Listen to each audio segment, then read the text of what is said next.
The University of Pittsburgh, which is foundationally a Zionist-captured institution, is driven by the desire to show themselves for what they are, much the same way that Israel was determined to brutalize Gaza for all the world to see what they really are.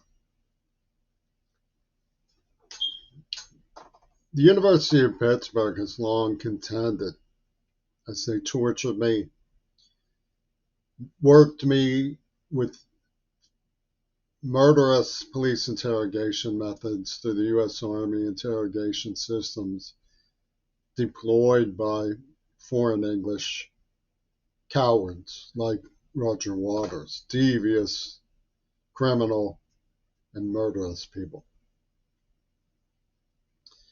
They have long contended that the letters of Gail Burston were my diary, and anything that I said that deviated from the text that they wrote and, to quote their Pope Carl, impinged on the persona's experience is a lie. In other words, the fact that they tortured me and used a neurotraumatic implant to force me into hostage custody to them is a form of cronyism. That is validated and verified and proven by their false witness campaign. That's where they go with it.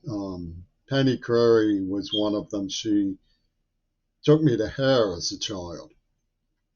They had a team of violent sexual juveniles working with U.S. Armed Forces undercover adults and the entourage of hair to brutally subject me to child sex as a hostage and then normalize it. These were all Bill Clinton types, Mick Ronson. I saw him grab a 13-year-old's head and pull it to his crotch. And he kissed me when I was about 13. This is the sort of personhood that the University of Pittsburgh proclaims as their mandate to educate to. And if you rebel against them, you are a terrorist. And any attempt to hide from them on the top shelf of a towel closet is an act of violence because you are hiding from yourself, little one, in their view. I think turned into this electric peep show that they have going to justify pornographic genocide. The superimposition of Asian strutters through TikTok over the Gaza catastrophe is one of the contributions of the Rolling Stones. That's sort of a follow-up study. We still believe in sex and we still believe in genocide. A follow-up study to their program about AIDS, which they released, as all the evidence shows. Ming-Na Wen's childish attempts to make me look like a Manchurian candidate being groomed to attend Epstein Island, which is the usual type of thing that you find in their so-called diary that they wrote and put my name on.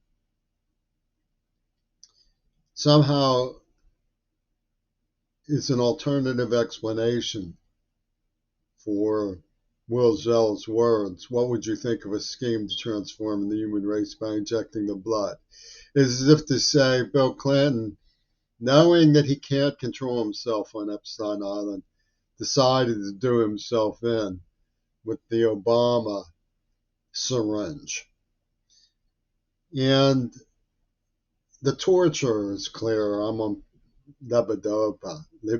I'm on Parkinson's medicine. I'm deaf. I'm 63 years old. I should be in the prime of health and the prime of my life. But these savages proclaiming the worst sort of Christianity. You aren't a Christian until you let us kill you, is their motto. From the East End of Pittsburgh, want me to build my own coffin for them. And they won't admit a word of truth until they say, I admit that the diary they wrote for me is my diary. And the fact that it's criminally insane has no impact on the police. It has no impact on the cyber stalking community. It has no impact on Gallaudet University for the deaf. It has no impact on the people who have seen bystanders like Richard Rahm murdered by this cartel. Bystanders like Jeannie Tamburo raped by this cartel. Bystanders like Shannon Harps Ripper attacked. And the strange macabre of the usual focus and cut and paste machine of Hollywood that attended my father's Green Party Donahue obituary. There's so much of it that they just brush aside. They expect me to be grateful to them that at the age of 63, I'm allowed to talk about it. Apparently, they seem to think I should be. The police department, the University of Pittsburgh, are driven almost like a cow dog ravaging a carpet. They are driven to expose themselves. They're like flashers. They want us to see the seedy undergarments that they have put on in the name of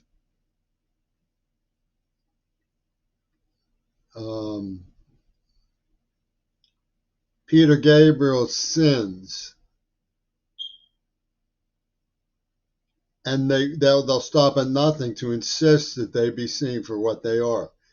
They threatened a nuclear attack on the mountain nearby here and orchestrated it with the explosion in Lebanon and so forth. And they put on a production sequence about COVID-19 and AIDS.